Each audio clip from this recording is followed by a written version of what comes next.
کہ کسی کا ہاتھ جو ہے وہ ہاتھی کے ٹانگوں پر لگتا تو وہ کہتا اوہو، باہر آ کے کہتا یہ تو کوئی بہت بڑا ستون ہے. کسی کا ہاتھ اس کے کانوں پہ لگتا ہوتا یہ تو ہوا دینے والا وہ پنکھا جیسے ہوتا ہے نا، ویسے ہے یہ ہوا. جیسے وہ پرانے زمانے میں پنکھے ہوتے تھے کہ ہوا جھلتے تھے اس سے ایسے ایسے کرتے، یہ وہ والا پنکھا ہے. کسی کا ہاتھ اس کی کمر پہ لگا، اس نے کہا یہ تو کوئی عالی شان تخت لگتا ہے، اتنا بڑا اور کیا ہو سکتا ہے، تخت ہی ہو سکتا ہے. کوئی بھی جو ہے اس کی اصلیت کو نہیں پہنچ سکا کہ یہ چیز ہے کیا. تو بادشاہ کو بھی یہ اندازہ ہو گیا کہ جب تک روشنی نہیں ہوگی تو یہ لوگ اس تک نہیں پہنچ سکیں گے کہ یہ کیا چیز ہے اور میں نے ان کو کس چیز کی معلومات کے لیے بھیجا تھا. یہ حالانکہ میری جو بھی مملکت ہے یا قوم ہے یا اسٹیٹ ہے اس کے سب سے عقل مند ترین لوگ ہیں، لیکن یہ اندازہ نہیں لگا سک رہے روشنی کے بغیر، اپنی عقل سے اندازہ نہیں لگا سک رہے.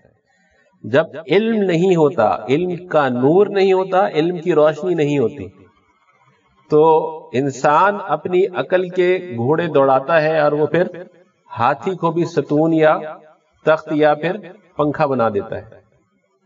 تو یہ علم جو ہے یہ حاصل کرنا ضروری ہے، اور علم کے بغیر معرفت جو ہے وہ حاصل نہیں ہوا کرتی. اور معرفت کا حاصل کرنا بھی ضروری ہے کہ اگر معرفت نہیں ہوگی، اللہ تعالیٰ کی پہچان نہیں ہوگی، تو اللہ تعالیٰ کی عبادت جو ہے وہ اس زور پر نہیں ہو پائے گی جس پر اللہ تعالیٰ ہم سے عبادت کروانا چاہتے ہیں. قوم سبا ایک قوم تھی جو یمن کے علاقے میں آباد تھی. حضرت سلیمان علیہ السلام کے واقعے کے ذیل میں اس کا واقعہ آتا ہے قرآن کریم سورہ نمل کے اندر کہ حضرت سلیمان علیہ السلام کو اللہ تبارک و تعالیٰ نے عظیم مملکت عطا فرمائی تھی، انسانوں اور جانوروں، چرند اور پرند سب کے اوپر، حالانکہ بلکہ یوں کہیں کہ جنات کے اوپر بھی ان کی جو ہے وہ حکومت تھی. جنات کے اوپر بھی ان کی حکومت تھی، جو چیز نظر عام لوگوں کو نہیں آتی اس کے اوپر بھی ان کی حکومت تھی.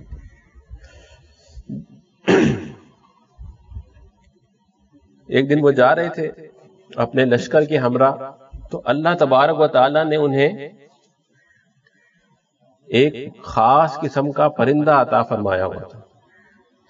اور یہ جو پرندہ تھا اس کی خاصیت کیا تھی کہ صحرا کے اندر اگر کہیں سفر کر رہے ہیں، پانی کی ضرورت ہوتی تھی تو یہ پرندہ بتاتا تھا کہ پانی کہاں پر ہے. یہ جہاں چونچ مارتا وہاں پر کھدائی کرتے تو پانی نکل آتا، تو نماز وغیرہ کی ضروریات یا اپنا کھانے پینے کی ضروریات وہاں سے پوری کر لی جاتی. تو ایک دفعہ آپ سفر میں تھے سلیمان علیہ السلام اور پانی کی ضرورت پڑی، تو دیکھا یہ جو پرندہ تھا جس کا نام ہدہد بتایا جاتا ہے یہ وہاں سے غائب ہے. تو حضرت سلیمان علیہ السلام جو ہے کہ بادشاہ بھی تھے اور سب سے بڑھ کر وہ نبی بھی تھے اللہ تبارک و تعالیٰ کے. وہ بہت غصہ ہوئے کہ ایک نبی کی اطاعت جو ہے وہ اس کو بھاری پڑی کہ یہ کہاں چلا گیا، اس کو تو اس وقت یہاں ہونا چاہیے تھا، اس کی ڈیوٹی ہے. تو بڑے غصہ ہوئے. ہدہد جو ہے وہ آیا، اس نے پھر بتایا کہ میں اگر نبی کے حکم سے، نبی کی میں ڈیوٹی سے تھوڑا سا لیٹ ہوا ہوں تو اس کی وجہ جو ہے وہ اللہ تعالیٰ کا حکم ہے کہ اللہ تبارک و تعالیٰ نے مجھے آپ کے لیے ایک ایسی قوم کا حال لانے کے لیے بھیجا تھا جس کے بارے میں آپ کو پتہ نہیں. ہدہد جو ہے وہ علم لے کے آیا تھا کہ وہ اللہ تعالیٰ کی طرف سے پیغام لے کے آیا تھا. اس نے بتایا کہ ایک قوم ہے اور وہ قوم جو ہے اس کو اللہ تعالیٰ نے خوشحالی عطا فرمائی ہوئی ہے، لیکن خوشحالی جو ہے وہ اس کے آگے ایک دیوار ہے کہ وہ شیطان کے بہکاوے میں آ کر اپنے اعمال سے جو وہ کر رہے ہیں ان سے مطمئن ہو کر بیٹھ گئے ہیں اور سورج کو سجدہ کرتے ہیں. اس وجہ سے اللہ تبارک و تعالیٰ نے ان کے جو نعمتیں ان کو دے رکھی ہیں یا جو ان کے اوپر فیصلے آگے کے لیے کر رکھے ہیں، ان کے آگے ایک دیوار آ گئی ہے. تو اللہ تبارک و تعالیٰ جو ہے وہ چاہتے ہیں کہ آپ جا کر ان کو سمجھائیں. تو وہ جو قوم تھی اس کے بارے میں آتا ہے یمن کی قوم تھی، اور یہ قوم سبا کہلاتی تھی، اور ان کے جو معاملات تھے وہ ان کی ملکہ کے ہاتھ میں تھے، کیونکہ جو بادشاہ پہلے فوت ہوا تھا یا مر گیا تھا اس کی کوئی نرینہ اولاد نہیں تھی، تو اب بادشاہ جو تھا، جو ملکہ تھی، اس کے ہاتھ میں سارے معاملات تھے. قوم کا نام جو تھا وہ قوم سبا تھا، اور ان کی جو ملکہ تھی، ملکہ کا نام بلقیس تھا. اور یہ جو سبا نام ہے یہ ان کے سردار کا نام تھا، جس کی وجہ سے یہ قوم ڈیولپ ہوئی تھی. یہ ان کے بڑے کا نام تھا اور یہ ایک مرد کا نام تھا. تو سبا نام ہمارے یہاں اکثر کنفیوز ہو جاتا ہے کہ یہ عورتوں اور مردوں میں عورتوں میں رکھا جاتا ہے، لیکن جو سبا نام تھا، جو تفاسیر میں اور مورخین نے لکھا ہے کہ یہ ایک قوم کا نام پڑا، اور وہ جو قوم کا نام پڑا ہے وہ ایک شخص کا نام تھا جو ان کا موجد تھا، یا ان کا جو والد تھا یا ان کا دادا تھا، اس کی اولاد میں سے یہ لوگ تھے، تو وہ اس کا نام جو تھا وہ سبا تھا. لیکن پھر آگے یہ بھی لکھا ہے کہ وہ جو سبا اس کا نام تھا وہ ہو سکتا ہے اس کی کنیت ہو یا اس کا لقب ہو، اس کا نام نہ ہو. کنفیوژن والی بات بھی نہیں ہے انشاءاللہ. تو قوم سبا کی ملکہ بلقیس تھی. بڑی خوشحالی اللہ تعالیٰ نے ان کو دی ہوئی تھی. سورج کے آگے یہ لوگ سجدہ کرتے تھے، اور شیطان کے بہکاوے میں آ کر جو یہ کرتے تھے اس پر مطمئن تھے کہ ہم صحیح کر رہے ہیں. اللہ تبارک و تعالیٰ نے ان کے لیے آگے بہت خوشحالی رکھی تھی، وہ واقعہ بھی آپ کو ابھی انشاءاللہ بتاتے ہیں. لیکن یہ خوشحالی رکی ہوئی تھی اس وجہ سے کہ یہ اللہ کی عبادت نہیں کرتے تھے، یہ سورج کو جو ہے وہ سجدہ کرتے تھے، شیطان کے بہکاوے میں آئے ہوئے تھے. حضرت سلیمان علیہ السلام نے ان کے پاس پیغام بھیجا، اور پھر ان کو جو حق جب ان تک پہنچا تو ان کی جو ملکہ تھی اس نے اپنے لوگوں کے ساتھ جو ہے وہ مشورہ کیا، اور پھر اس نے ایک توجیہ پیش کی کہ بھئی ہم اس طرح کرتے ہیں کہ سلیمان علیہ السلام کو پہلے ٹیسٹ کرتے ہیں یہ واقعی اللہ کے نبی ہیں یا نہیں ہیں. تو اس نے ایک جو ہے ان کا ٹیسٹ کیا یا امتحان لیا، اور پھر اس نے اپنی اطاعت کا اعلان کر دیا، اور حضرت سلیمان علیہ السلام کی خدمت میں اپنے احباب کے ساتھ جو ہے وہ حاضر ہوئی، اور اس نے اسلام قبول کیا. تو ان کے پاس بھی جو ہے وہ علم نہیں تھا، جو وحی کا علم ہوتا ہے وہ نہیں تھا. خوشحالی بھی تھی، آپس میں مشورہ بھی کرتے تھے، سمجھدار لوگ تھے، لیکن سورج کے آگے سجدہ کرتے تھے. جب ان کے اندر یہ علم آ گیا، وحی والا علم آ گیا، ان کے اندر یہ سمجھ آ گئی کہ سجدہ جو ہے وہ تو صرف اللہ تبارک و تعالیٰ کو کرنا ہے، حکومت اسی کی ہے، جھکنا بھی اس کے آگے ہے، جو کچھ ہے اس کا شکر بھی اس کے آگے کرنا ہے. تو اللہ تبارک و تعالیٰ نے ان کو ایک عظیم نعمت عطا فرمائی، جو بھی قرآن میں اس کا بھی ذکر آیا ہے کہ اسی ملکہ بلقیس کے دور میں ان کے اندر ایک جدت پیدا ہوئی.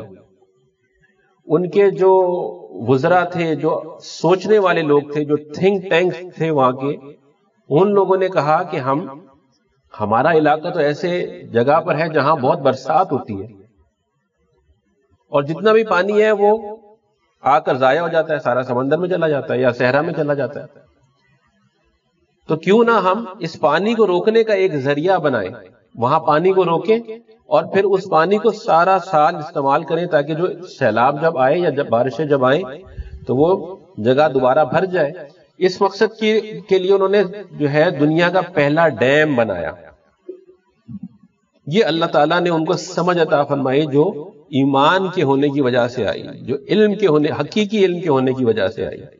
ہم کہتے ہیں کہ حقیقی علم تو یہ علوم ہیں جو ہم کالجوں اور یونیورسٹیوں میں حاصل کرتے ہیں. یہاں اب بھی جو ہے وہ آپ دیکھیں کہ ڈیم بنانے کا علم جو ہے وہ کہاں سے، مطلب وہ لوگ وہیں سے سیکھتے ہیں. اور ہم کہتے ہیں کہ یہ علم پڑھ کے جو ہے ہم کامیاب ہو جائیں گے. بہرحال یہ ہمارا موضوع نہیں. تو اللہ تبارک و تعالیٰ نے انہیں سمجھ عطا فرمائی. انہوں نے دو پہاڑوں کے درمیان جو سب سے کم فاصلہ تھا وہاں پر ایک دیوار بنائی جسے سد معارب کہتے ہیں.